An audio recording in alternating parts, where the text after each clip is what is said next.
In the autumn of 1940, a British physicist crossed the Atlantic carrying a metal device in a black box. And if his ship had gone down, one of the war's most guarded secrets would have sunk with it. An American official later called what sat inside that box the most valuable cargo ever brought to our shores. That was 1940. And today, that same secret is the foundation behind the 5G tower on your street, the flat dish beaming internet across Antarctica, and the radar bolted into a stealth fighter. For years, it was locked behind a classified stamp. But this story doesn't start on the ship.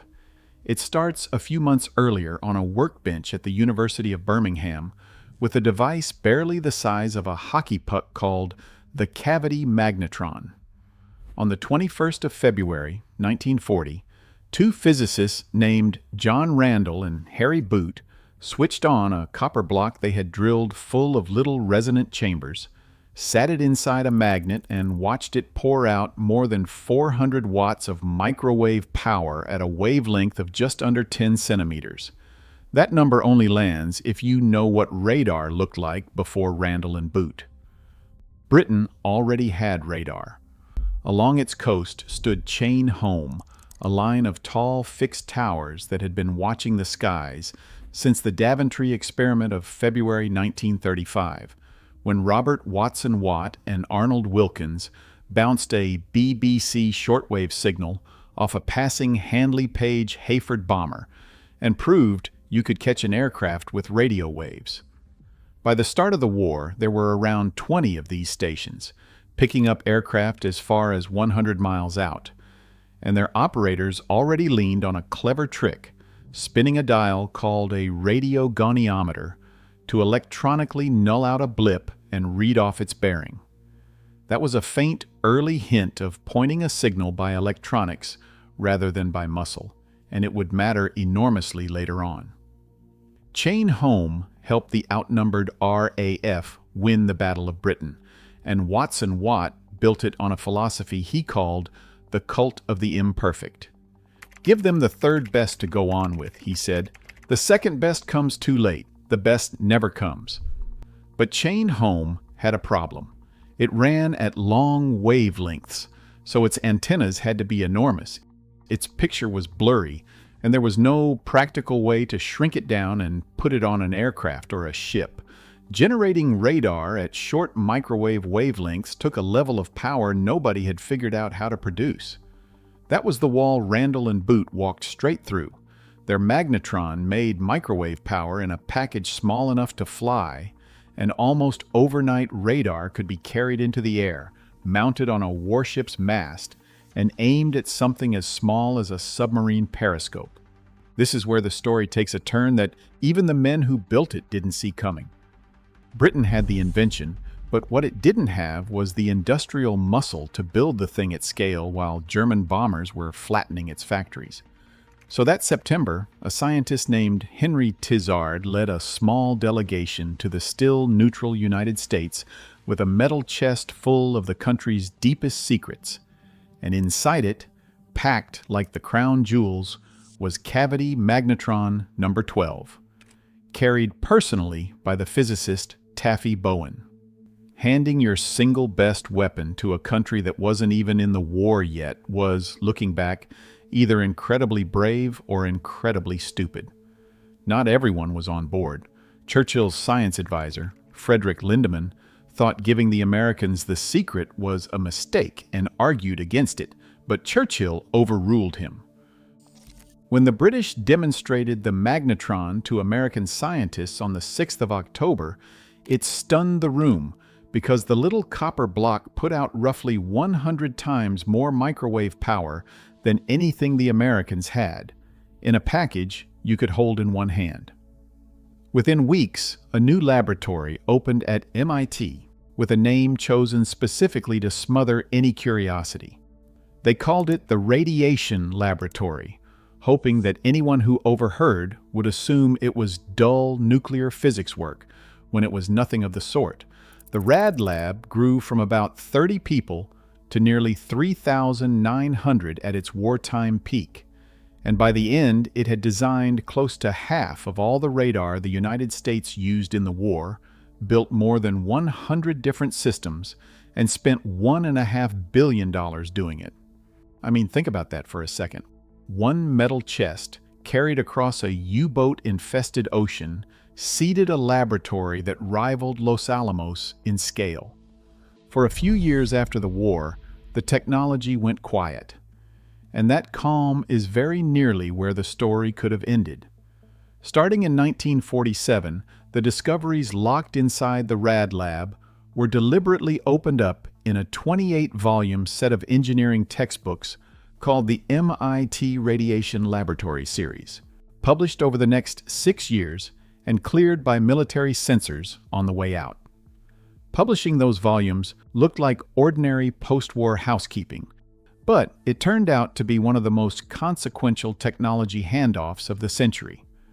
Those books taught an entire generation of engineers the microwave science that had been a state secret only a few years earlier. And one historian, Robert Bouderi, called the series the occupational Bible for at least a generation of physicists and engineers.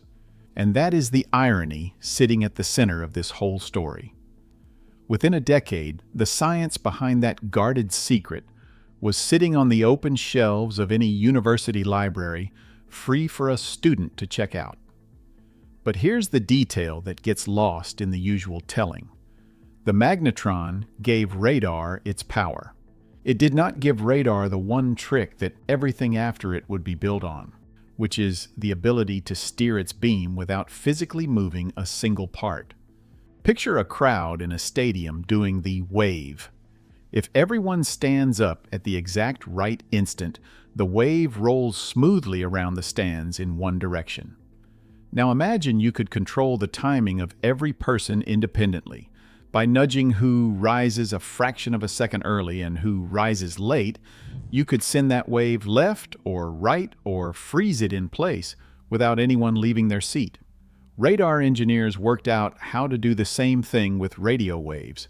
Line up many small antennas, feed each one the signal at a slightly different moment, and the waves add together into a single sharp beam pointed exactly where you want it, while canceling each other out almost everywhere else. And then you can swing that beam across the sky by changing the timing alone. That trick is called phased array beamforming, and it is the through line that connects the 1940s copper block to the 5G tower outside your window. During the war, this was barely more than a dream. Germany built an early array called Mammoth that could shift its beam across roughly 100 degrees, but the technology to steer electronically and to do it fast simply wasn't there yet. Every microwave radar built during the war still swung its beam the old-fashioned way, by physically rotating the whole antenna, which was slow and could only ever stare in one direction at a time. The real leap came after the war, and it was the Cold War that paid for it. When the Soviets launched Sputnik in 1957, the United States suddenly needed radar that could watch the entire sky at once. And in 1958, an engineer named Huggins demonstrated a way to steer a beam using ferrite phase shifters instead of a motor. From there, the machines grew enormous. The ANFPS-85 in Florida, which came online in 1969, was the world's first large phased array, a 13-story wall packed with roughly 5,000 transmitters. A decade later came Paved, the first solid-state array, its faces studded with thousands of tiny elements scanning for submarine-launched missiles out to around 3,000 miles. And in 1983, the Navy sent the SPY-1 radar to sea aboard the USS Ticonderoga, 4 fixed antenna faces, each one holding somewhere between about 4,300 and 4,500 radiating elements, together giving a single warship a full 360-degree stare and the ability to track hundreds of targets at once. By the mid-1980s, every piece of the puzzle was finally on the table. The power source, the mathematics, the steering, the manufacturing. What almost nobody outside a handful of defense labs realized was what all of it was building toward. What the Navy built to spot incoming warheads didn't stay in the Navy. Within a couple of decades, that beam steering trick would be riding on rooftops and sitting in the phone in your pocket. The mathematics had actually been ready for decades.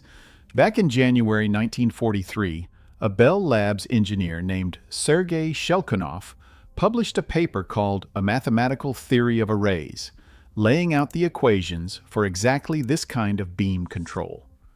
Those same equations now run inside the 5G tower on your street.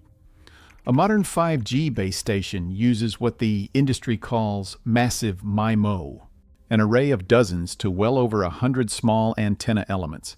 And instead of blasting signal in every direction like the old cell towers, it uses digital beamforming to aim a narrow beam straight at your phone and another beam at your neighbors, all at the same moment. Where an older 4G tower might have carried about a dozen antenna ports, these 5G arrays commonly run 64 or more. And 5G lives in two broad territories: a lower band under roughly 7 gigahertz that carries a signal a long way, and a millimeter wave band from about 24 to 52 gigahertz that moves far more data but struggles to punch through a wall, which is exactly why millimeter wave 5G cannot function at all without beamforming aiming the signal. The higher the frequency, the smaller each antenna gets, so the millimeter wave equipment packs even more of them into a panel about the size of a pizza box. Then there's the flat, white Starlink dish bolted to rooftops from rural Texas to the edge of Antarctica. It looks nothing like an old satellite dish because it has no moving parts at all. Underneath its surface sit roughly 1,300 tiny antenna elements, and they steer the beam electronically to lock onto satellites screaming across the sky at around 27,000 kilometers an hour, handing off from one satellite to the next in a matter of microseconds. That is a missile warning technology from the 1970s, shrunk down and sold as a home internet gadget.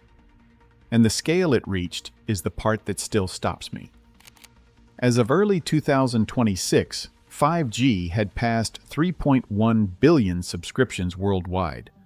And in February 2026, Starlink crossed 10 million active users. That's not a typo. Both of those numbers run on the very beam steering that, 70 years earlier, needed a building 13 stories tall to pull off. The military branch of this family tree never went away, though, and if anything, it only got sharper. Today, fighter jets carry what is called an AESA radar, an active electronically scanned array, which is the same phased array idea with every individual element, now its own tiny transmitter and receiver. The F-22 Raptor was the first U.S. fighter to fly one operationally, its APG-77 radar carrying around 2,000 of these modules, each about the size of a stick of gum, when the jet reached initial operational capability on the 15th of December, 2005. And if the Raptor had been the end of it, this might read as a one-off. But then came the F-35, whose APG-81 radar packs 1,676 individual transmit and receive modules into its nose, and the F-15EX Eagle II, which entered U.S. Air Force service in July 2024 with a radar of the very same lineage. Northrop Grumman had already delivered the 500th of those F-35 radars by 2019, with well over 3,000 expected before the line finally winds down. There is a reason engineers are still pouring money into this design 80 years later.